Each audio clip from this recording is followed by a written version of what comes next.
It's time for the next lightning talk. Ephraim is talking about reproducible containers in the HPC context. Thank you. Okay. Yes, I came into this really more from the sysadmin side. I like making things build. I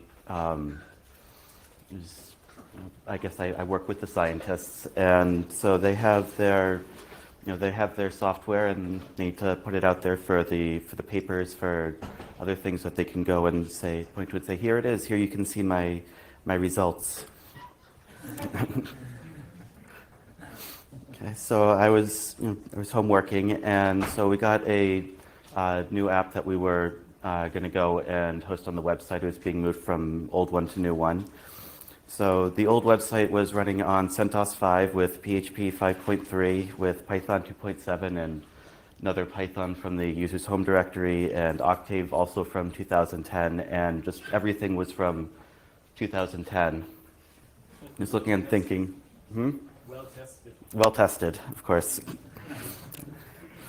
And it also accepts arbitrary files. Upload whatever you want to it. Clearly exactly what we want running. So actually went about it using Geeks. So with Geeks, you tell it exactly what packages go into building each package. So you get the reproducibility in that. It works also when you have a collection of packages. Every time you install it, you get the exact same packages. You don't have cruft from installing and removing packages. And it also extends into a whole operating system, or in this case, into a container. You tell the container, you tell Geeks, I want exactly this inside the container, and that's it. That's exactly what you have inside. So for the web app, we have all of our old software here. And I guess going back to the container, one of the scripts I hadn't actually patched all the way, just missing remove rmdir, I didn't tell it where to find it. I didn't put it in the container. It just wasn't there. So it had old versions of Graphiz, of Octave, all of this coming down to our final package. So with Geeks, it was easy to go ahead and to create the old versions of the packages. We started with the version of Graphiz that was already in Geeks. We changed a couple things, mostly downgrading the inputs to older versions of them. Octave was basically the same thing. We took Octave, QHull had moved around since then, GNU-lib had moved around since then, so just some changes here and there to make everything actually build with older versions of everything. And then for the actual container, pretty much this was the entire config file for the container. It's define the operating system.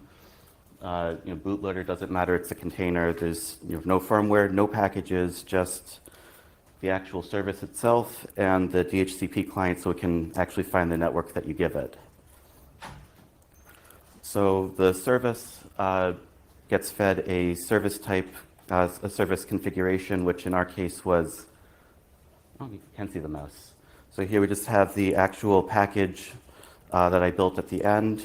I told it that it was going to be in the serve HTTP directory with that port.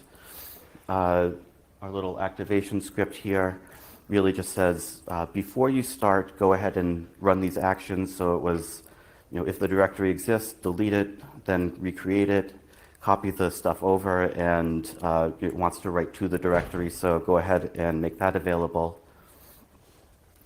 And the whole thing was just behind Nginx, so with the system management, with the config for Nginx, it was really just listen on the port that we had on the previous slide, using the route that we had on the previous slide from the configuration.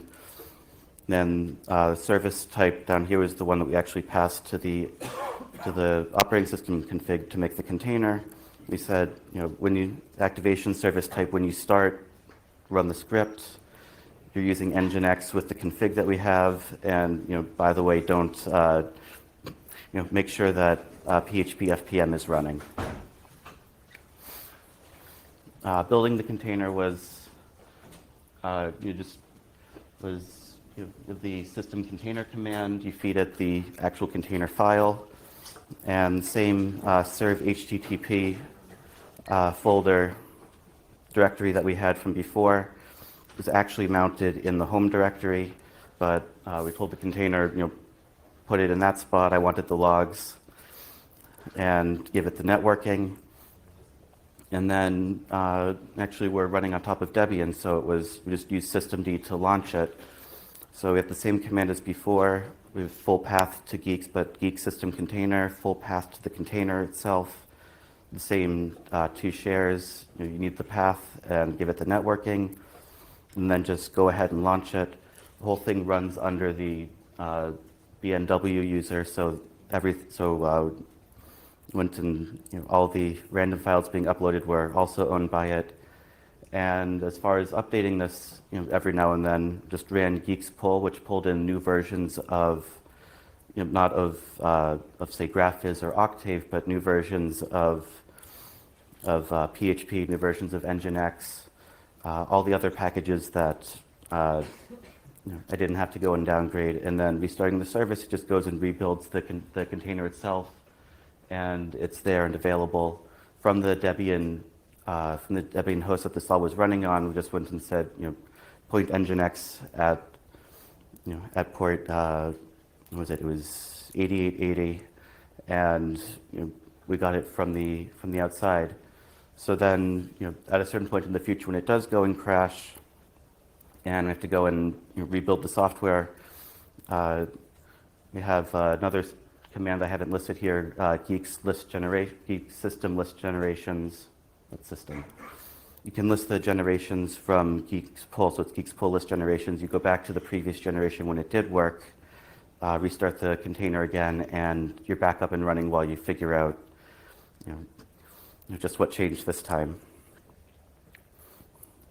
So yeah, so with that we went and we're hosting the old web app using new technology, or newer technology, newer versions of everything, and everything seems to be working. Yeah.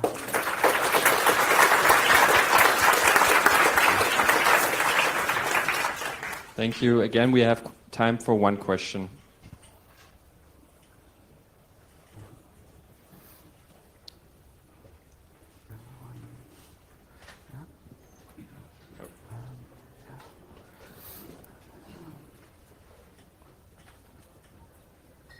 So thank you. What's the outlook for you? How will you go about updating now that you have it under a known state so that you can move ahead? Mm-hmm. What are you planning? Right. Okay. I'd have to repeat the question. Okay. I'll do it anyway, just in case. So the question was, how do we update the state? The actual package that we were given doesn't really get updated. It was more of making sure that there weren't anything left behind from previous times we had restarted it. As far as the actual packages that we used to build everything, I had to downgrade GCC to GCC 5, so that was one of the things that, as we moved forward, I had to add that in to make sure that it worked again.